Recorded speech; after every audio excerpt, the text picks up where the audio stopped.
Hello everyone, welcome back to my channel and I hope that you're all doing very well.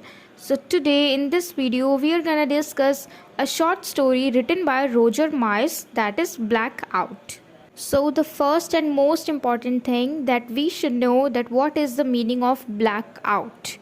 ठीक है कि black out का क्या मतलब होता है, क्योंकि ये जो पूरी शॉर्ट स्टोरी है हमारी उसका टॉपिक ही है black out.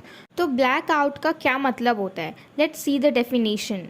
A period when all lights must be turned out or covered to prevent them being seen by the enemy during an air raid। कि ऐसा वक्त जब पूरी तरीके से लाइट को बंद कर दिया जाता है, ठीक है, और किस लिए बंद किया जाता है, ताकि हम बच सकें किन से, जो एनिमीज़ हैं ड्यूरिंग वार के टाइम पे। जब भी वार का वक्त होता है, युद्ध काल जब भी होता है, तो उस वक्त हम अपने देश में लाइट्स को ऑफ करके रखते हैं, ताकि कहीं भी अगर ऊपर से हमारे देश के ऊपर से कोई प्लेन जा रहा है या फिर कोई हेलीकॉप्टर गुजर रहा है तो उनको ये ना पता चले कि नीचे कोई रह रहा है, नीचे कोई देश है। और ऐसा करने से हम अपने देश को बचा लेते हैं।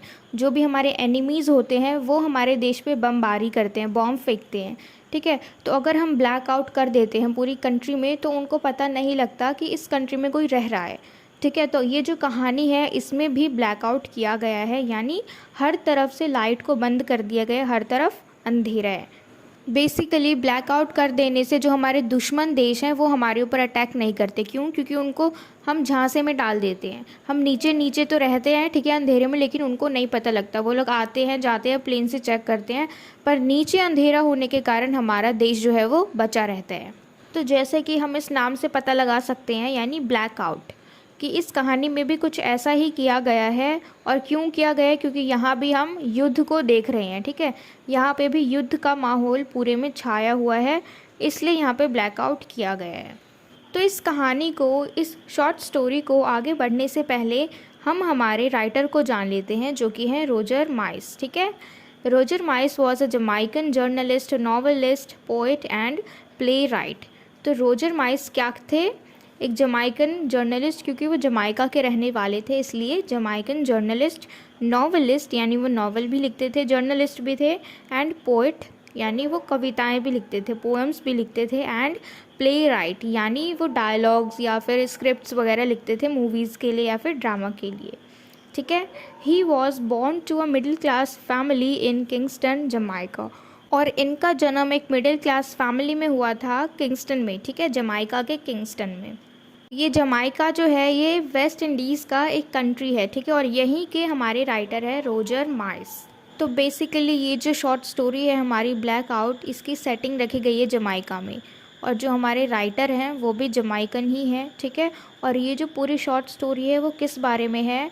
ये 2 different types of races, sexes and culture, इसके बारे में हम पढ़ने वाले हैं इस पूरी शॉर्ट स्टोरी में। तो वैसे जब हम पुराने टाइम की बात करें तो उस वक्त ब्लैक और वाइट पीपल जो थे उनके बीच में ना बहुत ही ज़्यादा डिस्क्रिमिनेशन होता था, बहुत ही ज़्यादा भेदभाव होते थे। जो वाइट लोग थे वो ब्लैक लोगों के ऊपर बहुत ही ज़्यादा अत्याचार करते थे, उन्हें स्लेव बना के रखते थे, उनके साथ बहुत ही ज़्यादा डिस्क्रिमिनेशन होता था, ठीक है। तो यहाँ तक कि जो ब्लैक लोग थे उनके लिए सेपरेट बसेस, स्कूल, हॉस्पिटल्स और रेस्टोरेंट वगैरह खोले हुए थे, यानी सिर्फ ब्लैक लोगों के लिए। उसके अंदर कोई यानी गोरे लोग नहीं जा सकते। हम कह सकते हैं कि गोरे लोगों का अलग था और काले लोगों का अलग था। तो जो गोरे लोग हैं उनमें काले लोग एंटर नहीं कर सकते थे, उनके लिए अलग से सब कुछ बना रखा था। तो अमेरिका में सबसे ज़्यादा ये सब डिस्क्रिमिनेशन किया जाता था ब्लैक लोगों के साथ।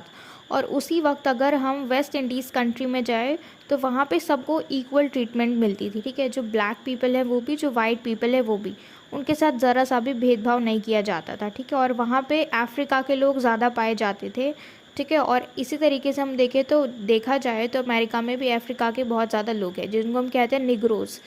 तो दूसरे विश्व युद्ध के दौरान जमाइका में ब्लैकआउट कर दिया गया पूरे देश को बचाने के लिए, क्योंकि जब दूसरा विश्व युद्ध चल रहा था, हम समझ सकते हैं दूसरा विश्व युद्ध यानी 1939 से 1945 तक के बीच का समय। और तभी के इस घटना को हमें ब्लैकआउट इस शॉर्ट स्टोरी के थ्रू दिखाया जा रहा है। तो ऐसे माहौल में एक अमेरिकन लड़की जमाइका में किसी कारणवश आ जाती है, ठीक है। देखो अब पूरा विश्व युद्ध फैला हुआ है और यहाँ पे देश को बचाने के लिए ब्लैकआउट लगा दिया गया है। बिल्कुल भी हलचल नहीं है, कोई कहीं से आहट नहीं आ रही है, बिल्कुल अंधेरा है, शांत सा माहौल है। ठीक। और ऐसे में एक अमेरिकन लड़की जमाइका में किसी कारणवश आ जाती है, जो कि अपने साथ पूरा अमेरिका लेकर आती है। अब पूरा अमेरिका लाने का क्या मतलब है, वो तो अकेले आई है। पूरा अमेरिका लाने का ये मतलब है कि जो उसका माइंड सेट है कि किस तरीके से अमेरिका में ब्लैक लोगों के साथ व्यवहार किया जाता था, किस तरीके से उनको नीचा समझा जाता था, और जो भी उनका कल्चर था वो सब अपने साथ लेकर आई है। जैसे माहौल में वो अमेरिका में पढ़ी बड़ी है, तो उसी तरीके से अभी भी उसका माइंड सेट है, उसी तरीके से वो सोचती है और वही सब व्यवहार करती है जैसा कि उनके अमेरिका में किया जाता था ब्लैक लोगों के साथ। ठीक है, तो अब ये जमाइका में आ चुकी है और ये अमेरिकन है, इसका मतलब ये वाइट गर्ल है। ओके। तो अब ये जो अमेरिकन लड़की है ये बस स्टॉप के पास बस के आने का इंतज़ार कर रही है और वहाँ पे अकेली बैठी हुई है। अब शाम का समय है, डरावना सा माहौल है, हवा बिल्कुल धीमी धीमी चल रही है। ठीक है। और ऐसे में जब माना जाता है कि लड़कियां सुरक्षित नहीं है घर के बाहर, क्यों? क्योंकि बाहर जो आवारा लड़के होते हैं वो फिर छेड़खानी करते हैं रास्ते में।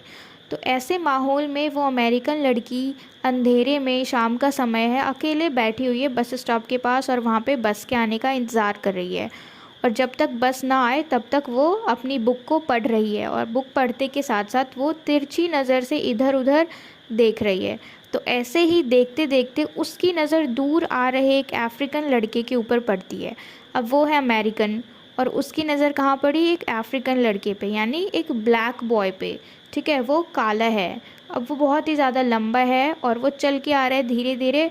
अब ये क्या नोटिस करती है कि इसने बहुत ही नॉर्मल से कपड़े पहन रखे हैं, यानी अच्छी टी शर्ट पहन रखी है, अच्छी पैंट पहन रखी है और अच्छे क्वालिटीज़ के शूज़ पहन रखे हैं। तो इसको वो बात बहुत ही अजीब लगती है और फिर वो याद करती है कि कैसे अमेरिका में ऐसे लोगों को किस तरीके से रखा जाता था, यानी काले लोगों को कैसे रखा जाता था। वहाँ पे नॉर्मल कपड़े पहनना भी काले लोगों के लिए बहुत बड़ी बात थी। और यहाँ देखो जमाइका में ये अफ्रीकन लड़का किस तरीके से घूम रहा है इतना अच्छा बन के। ठीक है। तो वो जब बहुत दूर से चल के आ रहा है तो उसके क्योंकि शू क्वालिटीज़ बहुत अच्छे हैं तो उसके पैरों की आवाज़, चलने की आवाज़ नहीं आ रही है। तो वो दूर से चलते चलते इसके पास आ जाता है बहुत कैजुअली, क्योंकि अमेरिका में बहुत बड़ी बात है कि कोई ब्लैक लड़का किसी वाइट लड़की से बात करे। लेकिन यहाँ पे तो कुछ ऐसा है ही नहीं, यहाँ पे सब कुछ इक्वल है। ठीक है, यहाँ पे कोई डिस्क्रिमिनेशन नहीं होता, कोई रंग भेद नहीं होता, कोई जेंडर नहीं होता। तो यहाँ पे सब कुछ नॉर्मल है। तो इसलिए ये अफ्रीकन लड़का धीरे धीरे जब चल के आ रहा होता है तो ये भी बस स्टॉप के पास ही आ रहा होता है। तो ये भी उसके पास आके खड़ा हो जाता है। अब यहाँ पे क्या होता है, जो लड़की है वो स्मोकिंग कर रही होती है। ठीक है, यानी वो सिगरेट पी रही होती है। तो जब लड़के की नज़र उससे के ऊपर पड़ती है तो वो लड़का जो है उससे पूछता है, can you give me lighter? ठीक है, वो उससे पूछते हैं कि क्या तुम मुझे लाइटर दे सकती हो। अब हालांकि वो स्मोकिंग कर रही है, लेकिन यहाँ पे सिचुएशन थोड़ी अजीब सी है, अटपटी सी है कि वो स्मोकिंग तो कर रही है लेकिन उसके पास सिगरेट को जलाने के लिए कुछ भी नहीं है, ना ही लाइटर है और ना ही मैच स्टिक है। तो फिर वो शांत होके बस ऐसे ही रुक जाती है, कुछ भी रिप्लाई नहीं करती, क्योंकि ऐसे में चांसेस ज़्यादा है कि सामने वाला ये समझे कि मैं झूठ बोल रहा हूँ या फिर हम झूठ बोल रहे हैं। क्यों? ऐसा क्यों है? क्योंकि वो तो सिगरेट पी रही है, ठीक है, वो स्मोक कर रही है, लेकिन ऐसे सिचुएशन में अगर वो कहे कि उसके पास कुछ भी नहीं है तो फिर सामने वाले को लगेगा कि वो झूठ बोल रही है। तो ऐसा सोच के वो थोड़ी देर रुक जाती है और कुछ भी नहीं बोलती है। और जो अफ्रीकन लड़का है वो दोबारा से उससे पूछता है लाइटर के लिए या फिर मैच स्टिक के लिए। तो फिर वो लड़की क्या करती है, अपनी सिगरेट को उसकी तरफ बढ़ाती है और कहती है कि तुम इसी से जला लो, तुम इसी सिगरेट से अपने सिगरेट को जला लो।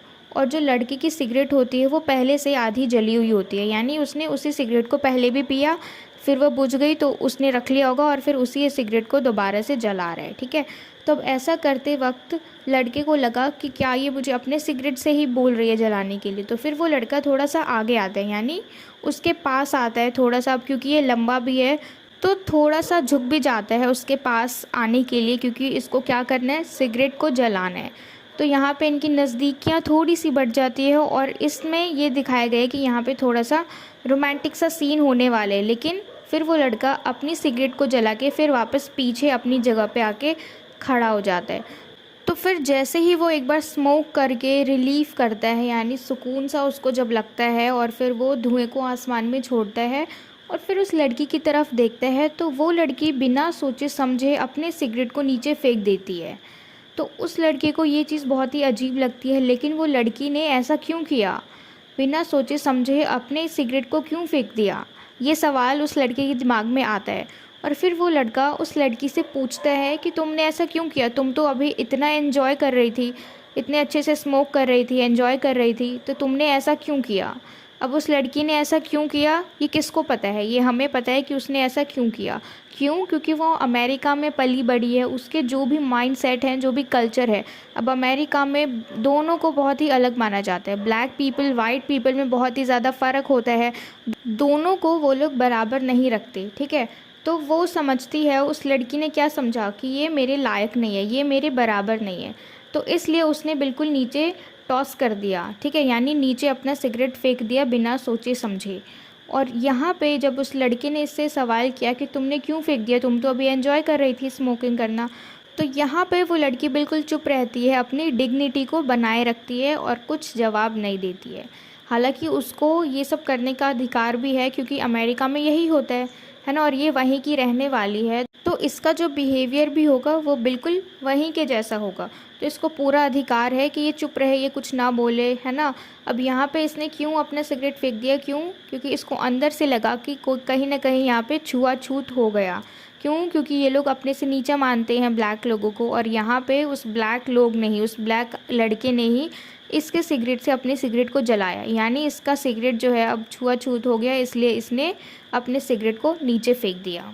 पर ये लड़का जो है अभी तक नहीं समझ पा रहा है कि इस लड़की ने ऐसा क्यों किया, ठीक है। तो वो अभी तक उसी की तरफ देखे जा रहा है, और ये जो लड़की है वो क्या सोच रही है अपने मन में कि अगर अभी ये अमेरिका होता तो यहाँ पे इस लड़के की ज़रा भी हिम्मत नहीं होती कि ये मेरे बराबर में आके खड़ा होता। तो जैसे जैसे ये अमेरिकन लड़की सोचे जा रही है कि अगर अमेरिका होता तो ये सब ना कर पाता, ठीक है। तो ऐसा लग रहा है जैसे कि वो जो लड़का है उसके दिमाग की सारी बातें पढ़े जा रहा है, सारी बातों को समझ रहा है कि वो अमेरिकन लड़की क्या सोच रही है। तो ऐसे में ये लड़का एकदम से उसको बोलता है कि मैडम, ये कोई अमेरिका नहीं है और हम रोड पर खड़े हैं, और रोड एक पब्लिक प्रॉपर्टी है, यहाँ पे कोई भी आ जा सकता है, तुम्हारी अमेरिका की तरह नहीं कि ब्लैक लोगों के लिए बस अलग, उनके लिए रेस्टोरेंट अलग, उनके लिए हॉस्पिटल अलग, स्कूल अलग।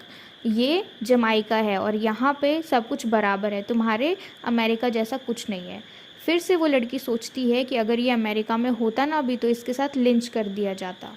अब लिंच का क्या मतलब है ये आप लोग समझ जाइए कि अमेरिका में जो भी काले लोग थे वहाँ पे एक तो उनके साथ बहुत ही ज़्यादा डिस्क्रिमिनेशन होता था, उनकी मार पिटाई भी की जाती थी और उनको स्लेव बना के भी रखा जाता था। और लिंचिंग का क्या मतलब है कि ब्लैक लोगों को अमेरिका में बिना किसी गलती के वो लोग फांसी पे चढ़ा देते थे। क्यों? क्योंकि वो ब्लैक लोग थे, बिना किसी गलती के या फिर छोटी मोटी गलती भी करते थे तब भी उनको इतना मारा जाता था कि उनकी जान निकल जाए, या फिर उनको फांसी पे चढ़ा दिया जाता था, ठीक है। तो यहाँ पे वो अमेरिकन लड़की यही सोच रही है कि अगर ये हरकत इसने मेरे साथ अमेरिका में की होती तो अभी तक इसके साथ लिंच कर दिया जाता। फिर से ये लड़का जो है उसके मन की बात शायद जान लेता है, फिर से वो उसको टोकता है कि तुम्हारे अमेरिका की तरह नहीं कि वहाँ पे बिना बात के ही लोगों को फांसी पे चढ़ा दिया जाए, लोगों को लिंच कर दिया जाए। तुम्हारे यहाँ तो बहुत कॉमन है लिंचिंग करना, छोटी छोटी गलतियों पे लोगों को फांसी पे चढ़ा देना, उनको मारना। तो ये सब बातें तो तुम्हारे यहाँ पे बहुत कॉमन है, तुम्हारे यहाँ पे तो इंसानियत है ही नहीं। ये सारी बातें कौन बोलता है? वो लड़का बोलता है उस अमेरिकन लड़की से। तो इतने में वो अमेरिकन लड़की उसको रिप्लाई करती है और बोलती है कि अच्छा, क्या तुम्हें सच में लगता है कि तुम मेरे समान हो, तुम मेरे बराबर हो? क्या तुम्हें सच में लगता है कि तुम मेरे साथ खड़े हो सकते हो? तो फिर ऐसे में उस लड़के का जो रिप्लाई आता है ये बहुत ही ज़्यादा मोस्ट इम्पॉर्टेंट है। ऐसे में ये लड़का क्या बोलता है कि सच में मुझे नहीं लगता कि तुम मेरे समान हो, क्योंकि तुम ब्लैक नहीं हो ना। यानी यहाँ पे हम देख सकते हैं कि ये जो लड़का है ये अपने आप को कम नहीं समझ रहा, ठीक है, अपने आप को बल्कि ज़्यादा समझ रहा है उस अमेरिकन लड़की के आगे। यानी कि जो लड़का है वो अपनी अपीयरेंस पे बहुत ही ज़्यादा खुश है, वो ब्लैक है इसलिए बहुत खुश है, और उसको कह रहा है कि तुम सच में मेरे बराबर तो नहीं हो, क्योंकि तुम ब्लैक नहीं हो ना, इस तरीके से। क्यों? क्योंकि अमेरिका में तो काले लोगों को बुरा माना जाता है और ये गोरे लोग अपने आप को बहुत ऊंचा मानते हैं। लेकिन यहाँ पे इस लड़के ने क्या कहा कि तुम मेरे बराबर नहीं आ सकती हो। क्यों? क्योंकि तुम काली नहीं हो, क्योंकि तुम ब्लैक नहीं हो। तो फिर ऐसे में ही वो लड़का उसको एकदम से कह देता है कि मैं समझ सकता हूँ कि तुम शायद बस का इंतज़ार कर रही हो और बस लो आ ही रही है। तो फिर ऐसे में जो लड़की है वो बस में चढ़ जाती है, ठीक है। और यहाँ पे लड़की थोड़ा सा अपने आप को अट्रैक्टेड फील करती है उस लड़के के टूवर्ड्स।